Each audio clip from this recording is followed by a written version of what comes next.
For the first time in history, people and machinery are working together, realizing a dream. A uniting force that knows no geographical boundaries without regard to race, creed, or color. A new era where communication truly brings people together. This is the dawn of the net. Want to know how it works? Click here to begin your journey into the net. Now, exactly what happened when you clicked on that link? You started a flow of information. This information travels down into your own personal mailroom, where Mr. IP packages it, labels it, and sends it on its way. Each packet is limited in its size. The mailroom must decide how to divide the information and how to package it. Now, the package needs a label containing important information, such as sender's address, receiver's address, and the type of packet it is.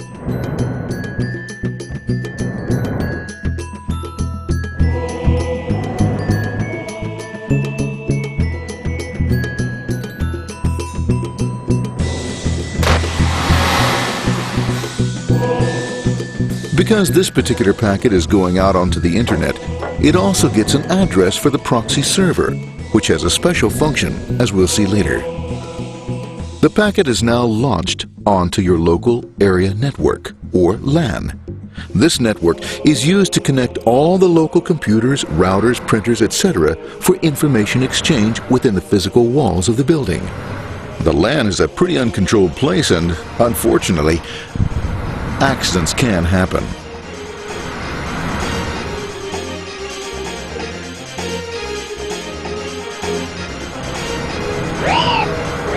The highway of the LAN is packed with all types of information. These are IP packets, Novell packets, Apple Talk packets. They're going against traffic, as usual. The local router reads the address and, if necessary, lifts the packet onto another network. The router, a symbol of control in a seemingly disorganized world. Whoops, sorry about that. Let's go with this one there, this one here. This one's here, this one goes here. I don't like this one. Let's go with this one. Let's go here. This left, let's go with this one here. Another channel here. Let's put that one here. Another one there. Let's put that one here. There he is, systematic, uncaring, methodical, conservative, and sometimes not quite up to speed. Sorry. But at least he is exact, for the most part. That one goes there, that one goes there, that one goes there, and this one goes there. Another one goes there, that goes there. He's behind that one, goes there, that goes there, he goes there, let's put that one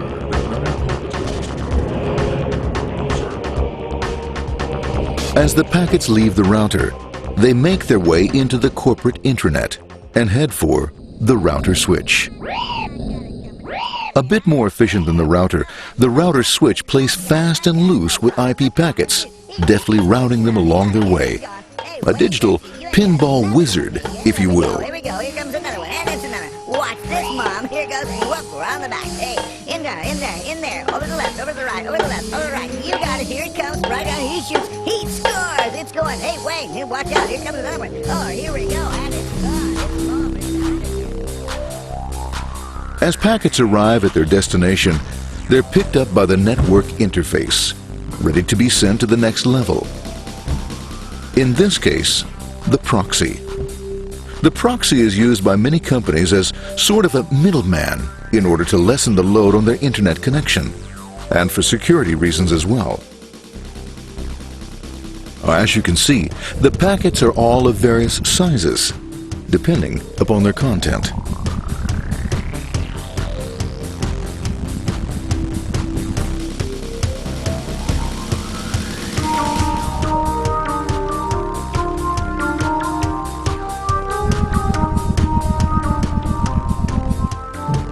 The proxy opens the packet and looks for the web address, or URL. Depending upon whether the address is acceptable, the packet is sent onto the internet.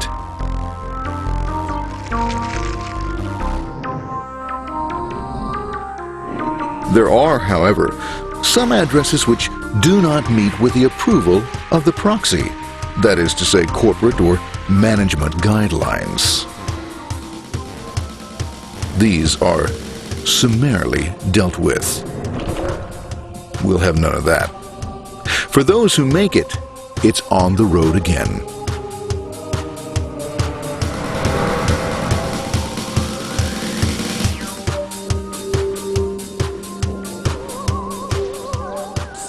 Next up, the firewall.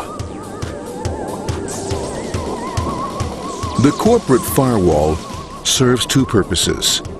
It prevents some rather nasty things from the internet from coming into the intranet, and it can also prevent sensitive corporate information from being sent out onto the internet.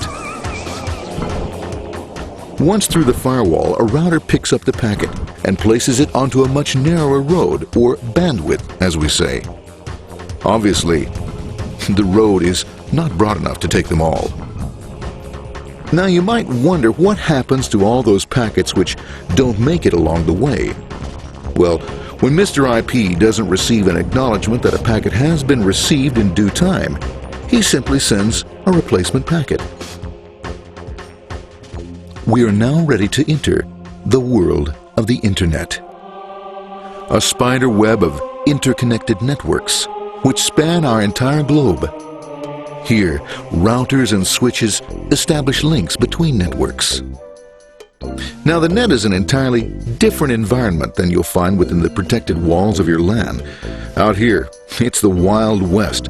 Plenty of space, plenty of opportunities, plenty of things to explore and places to go. Thanks to very little control and regulation, new ideas find fertile soil to push the envelope of their possibilities.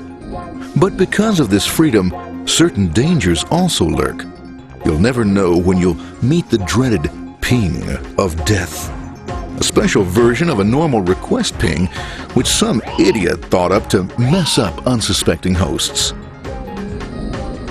The paths our packets take may be via satellite, telephone lines, wireless, or even transoceanic cable. They don't always take the fastest or shortest routes possible, but they will get there. Eventually. Maybe that's why it's sometimes called the worldwide wait. But when everything is working smoothly, you can circumvent the globe 5 times over at the drop of a hat. Literally. And all for the cost of a local call or less. Near the end of our destination, we'll find another firewall. Depending upon your perspective as a data packet, the firewall could be a bastion of security or a dreaded adversary. It all depends on which side you're on and what your intentions are. The firewall is designed to let in only those packets that meet its criteria. This firewall is operating on ports 80 and 25. All attempts to enter through other ports are closed for business.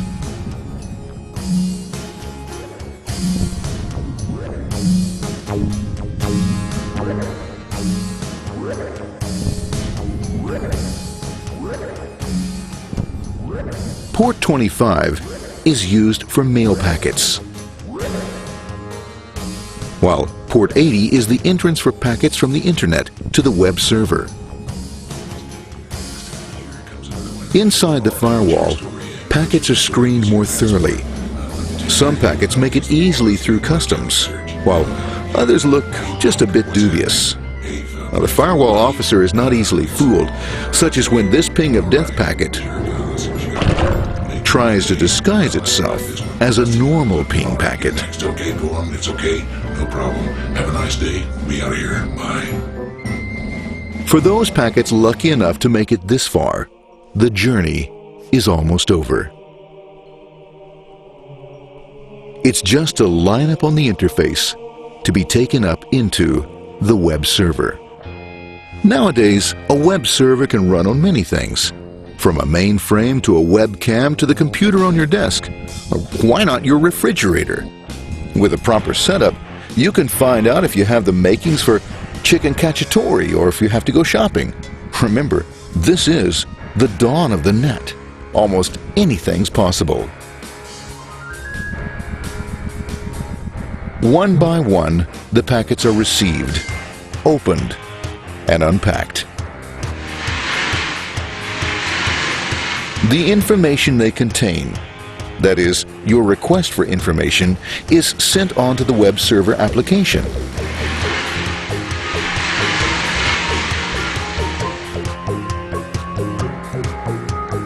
The packet itself is recycled, ready to be used again, and filled with your requested information.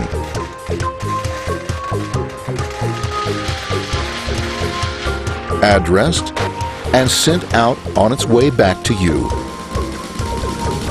Back past the firewall, routers, and on through to the internet. Back through your corporate firewall.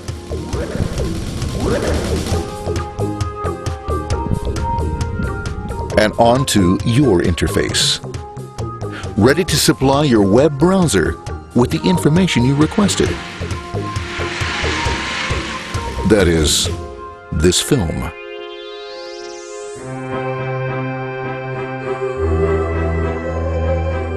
Pleased with their efforts and trusting in a better world, our trusty data packets ride off blissfully into the sunset of another day, knowing fully they have served their masters well. Now, isn't that a happy ending?